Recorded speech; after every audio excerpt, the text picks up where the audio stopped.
बस कर्ण का जन्म कैसे हुआ। यह कहानी ऐसे योद्धा की जिसे लोग दानवीर कर्ण के नाम से जानते हैं। कर्ण पांडवों में सबसे बड़े थे और इस बात का पता सिर्फ माता कुंती को ही था। कर्ण का जन्म कुंती के विवाह से पहले ही हो गया था, इसलिए लोकलाज के डर से कुंती ने कर्ण को छोड़ दिया था। लेकिन कर्ण का जन्म कुंती के विवाह से पहले कैसे हो गया, इसके पीछे भी एक कहानी है।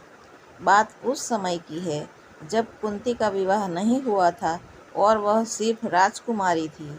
उसी दौरान ऋषि दुर्वासा पूरे 1 वर्ष के लिए राजकुमारी कुंती के पिता के महल में अतिथि के रूप में ठहरे थे।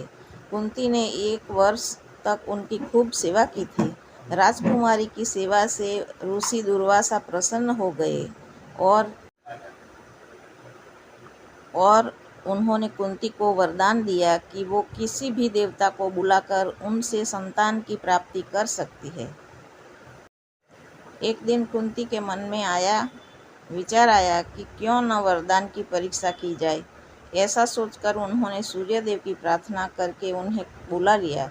सूर्यदेव के आने और वरदान के प्रभाव से कुंती विवाह से पूर्व ही गर्भवती हो गई। कुछ समय बाद उन्होंने एक पुत्र को जन्म दिया जो सूर्यदेव के समान ही प्रभावशाली था।